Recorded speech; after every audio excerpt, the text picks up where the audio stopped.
Wow, that was a lot. I feel like we almost need a second round with her, or Peter's gonna have to wrap up this all nice and tidy, Brenda. But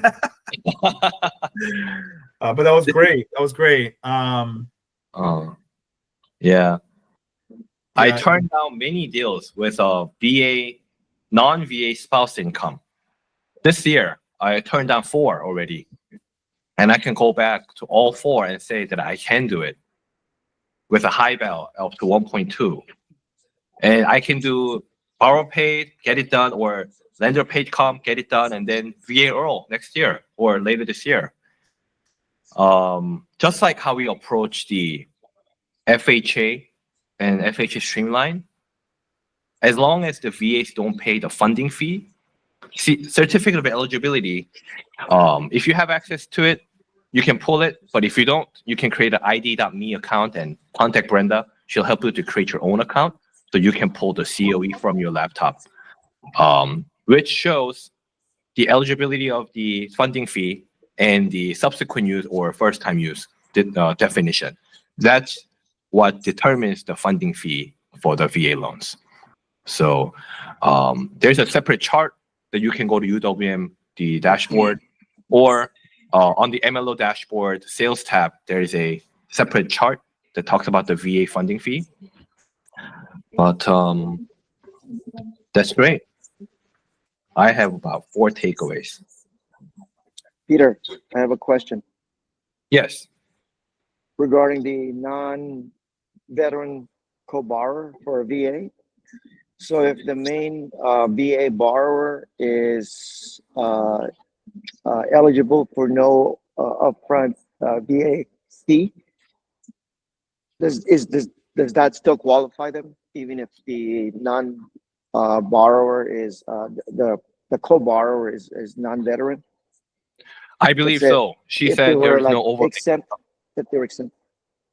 Okay. So this is great. This is great that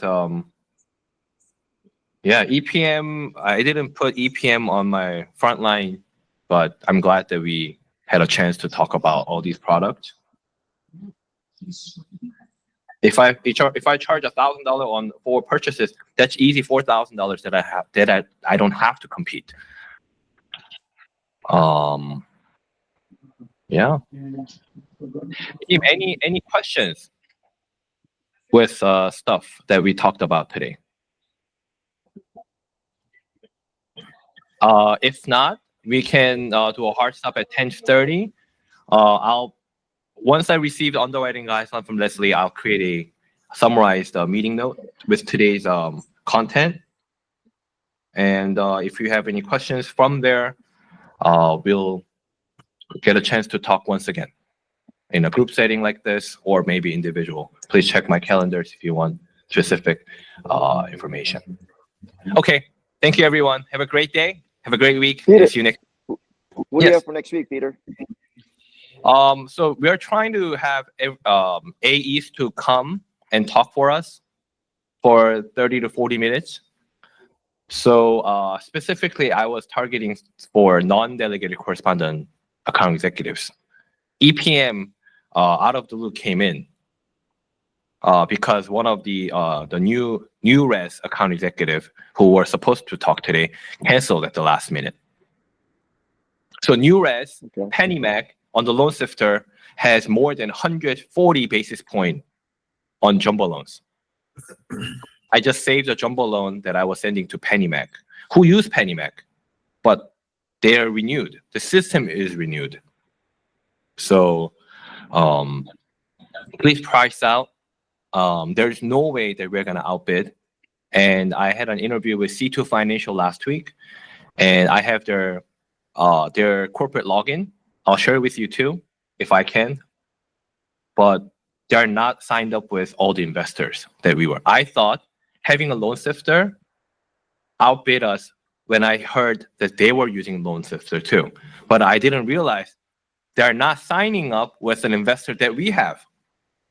I don't know why. But they're using heavily on the UWM and Rocket. There's no EPO. Once you hit the threshold of 5 million, 7 million a month term, There's no EPO with their loans. So as a company operator, it's better for all the team members use UWM only or Rocket only because there's no EPO to worry about. However, pricing is significantly different. If it were like 0.25%, 0.5%, I'll probably consider that as an option. But when it's becoming more than a 1% difference, we don't have to play that game. We don't have to be bothered at all. Florida Capital's jumbo with PennyMax jumbo, we can offer a rate under 6.5%, 30 years. And Florida Capital, we can go for ARM.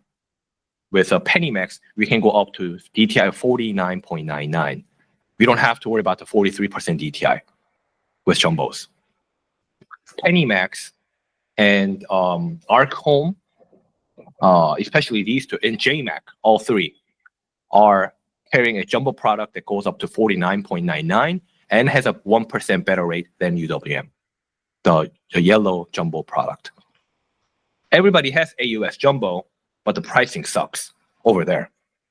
But with us, we can still competitively price out a jumbo loan that is equivalent to the high balance loan. And sometimes jumbo loan rates are better than this. Then you may ask, why don't we just send everything to jumbo loans? Because of the reserve requirement. And the FICO limitation. High balance starts with 620, whereas the jumbo starts from 700. So when you have a higher income, higher yield, high profile borrowers, when you run the pricing, don't click impound only. Just open up, have the system pick up multiple layers, and then there's a letter I button next to the product, and you can download the underwriting guideline or specify why this was available. So just put in 9. So when you have 401k like Roth IRA, push everything in. There's 9 months reserves. Oh, another thing with PennyMac, their jumbo reserve requirement went down from 12 to 9 months. That's updated this month. So PennyMac is in the line to talk for us on the Tuesday meeting because of their new guidelines, and their system is changed like UWM. So the underwriters talk to us, send us videos, and you don't have to bother processors anymore. You can talk directly to your underwriter and bash it out. You can fight for your condition and get it done, just like we've been doing with UWM. And I think also like EPM too, I think the lenders and the investors' characteristics are changing. They're getting more friendlier as the time goes. So we have more chance. I mean, even if we fail, even if we cancel the transaction with that specific investor, we can learn from our mistake, repair it, and then send it elsewhere. That's the ultimate power of a non-delegated correspondent lender. We don't have to kill the file. Once we have an underwriter in-house, dynamics will change. But until then, we don't have to worry about that. We can work like brokers, sending elsewhere, multiple places, and then have the borrower sign on Giving Tree's disclosures, Giving Tree's consent files. So we don't have to triple check, quadruple check. Ian, we were used to like making emails, contemplating many things in the middle of a process or submission process. None of that matter anymore.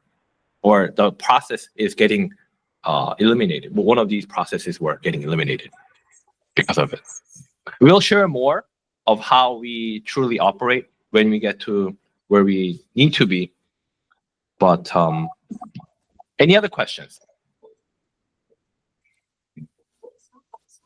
I think maybe, Ragnar, maybe once a month, maybe we can go over how we do, like we used to before, like win for the week, or win for the month. Maybe we can do that, or maybe I can, let me know if you want me to run a separate session, how to utilize the ERP for do not register applicants. And, those are trigger leads that's coming up, right? If you register your client information on the prospect applicant, we Giving Tree team members will register your clients to do not call list database without any fees. So that's another thing that we're going to talk about. But okay, have a good one, guys. I'll see you next week. Okay, bye.